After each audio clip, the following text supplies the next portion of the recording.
حضرت صلی اللہ علیہ وسلم پر وحی کا ابتدائی دور اچھے سچے پاکیزہ خوابوں سے شروع ہوا۔ آپ خواب میں جو کچھ دیکھتے وہ صبح کی روشنی کی طرح صحیح اور سچا ثابت ہوتا۔ پھر من جانب قدرت آپ تنہائی پسند ہو گئے اور آپ صلی اللہ علیہ وسلم نے غار حرا میں خلوت نشینی اختیار فرمائی اور کئی دن اور رات وہاں مسلسل عبادت اور یاد الہی و ذکر و فکر میں مشغول رہتے۔ جب تک گھر آنے کو دل نہ چاہتا توشہ ہمراہ لیے ہوئے وہاں رہتے۔ توشہ ختم ہونے پر ہی اہلیہ محترمہ حضرت خدیجہ رضی اللہ عنہا کے پاس تشریف لاتے اور کچھ توشہ ہمراہ لے کر پھر وہاں جا کر خلوت گزین ہو جاتے۔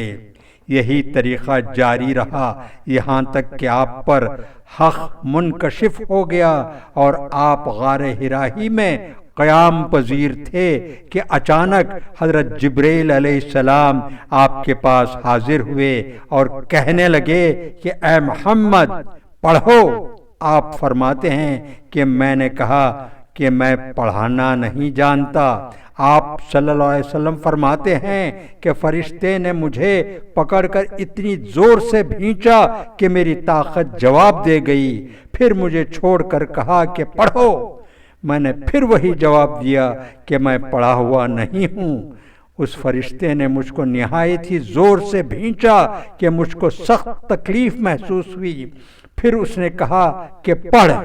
میں نے کہا کہ میں پڑھا ہوا نہیں ہوں۔ فرشتے نے تیسری بار مجھ کو پکڑا اور تیسری مرتبہ پھر مجھ کو بھینچا، پھر مجھے چھوڑ دیا اور کہنے لگا کہ پڑھو اپنے رب کے نام کی مدد سے جس نے پیدا کیا اور انسان کو خون کی پھٹکی سے بنایا۔ پڑھو اور آپ کا رب بہت ہی مہربانیاں کرنے والا ہے۔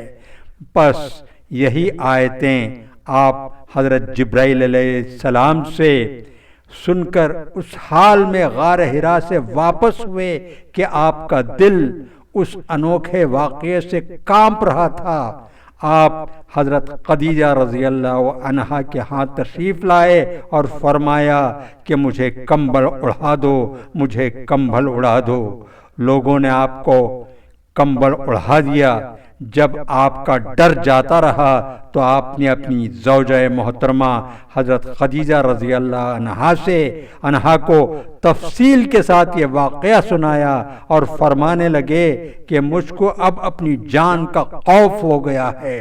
آپ کی اہلیہ محترمہ حضرت خدیجہ رضی اللہ عنہا نے آپ کی ڈھارس بندھائی اور کہا کہ آپ کا خیال صحیح نہیں ہے، خدا کی قسم آپ کو اللہ کبھی رسوا نہیں کرے گا۔ آپ تو اخلاق فاضلہ کے مالک ہیں، آپ تو کنبہ پرور ہیں، بے کسوں کا بوجھ اپنے سر پر رکھ لیتے ہیں، مفلسوں کے لیے آپ کماتے ہیں، مہمان نوازی میں آپ بے مثال ہیں اور مشکل وقت میں آپ امر حق کا ساتھ دیتے ہیں۔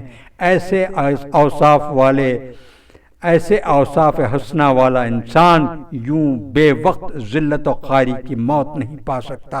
پھر مزید تسلی کے لیے حضرت خدیجہ رضی اللہ عنہا نے آپ صلی اللہ علیہ وسلم کو ورقہ بن نوفل کے پاس لے گئیں جو ان کے چچا زاد بھائی تھے اور زمانہ جاہلیت میں نصرانی مذہب اختیار کر چکے تھے اور عبرانی زبان کے کاتب تھے۔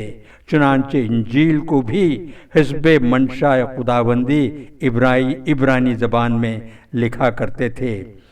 انجیل سریانی زبان میں نازل ہوئی تھی، پھر اس کا ترجمہ عبرانی زبان میں ہوا۔ ورقہ اسی کو لکھتے تھے اور وہ بہت بوڑھے ہو گئے تھے، یہاں تک کہ ان کی بینائی بھی رخصت ہو چکی تھی۔ حضرت خدیجہ رضی اللہ عنہا نے آپ کے سامنے آپ کے حالات بیان کیے اور کہا کہ اے چچا زاد بھائی، اپنے بھتیجے محمد صلی اللہ علیہ وسلم کی زبانی ذرا ان کی کیفیت سن لیجئے۔ وہ بولے کہ بھتیجے، آپ نے جو کچھ دیکھا ہے اس کی تفصیل سناؤ۔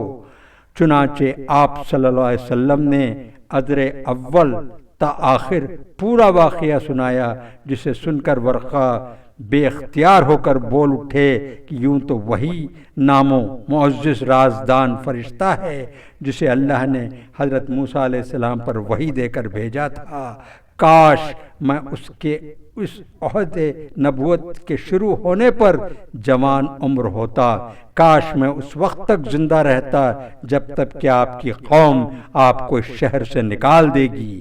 رسول کریم صلی اللہ علیہ وسلم نے یہ سن کر تعجب سے پوچھا، کیا وہ لوگ مجھ کو نکال دیں گے حالانکہ میں ان میں صادق و امین مقبول ہوں؟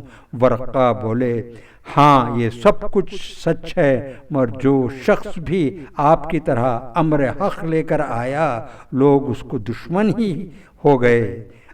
اگر مجھے آپ کی نبوت کا وہ زمانہ مل جائے تو میں آپ کی پوری مدد کروں گا، مگر ورقہ کچھ دنوں کے بعد انتقال کر گئے۔ پھر کچھ عرصے تک وحی کی آمد موقوف رہی۔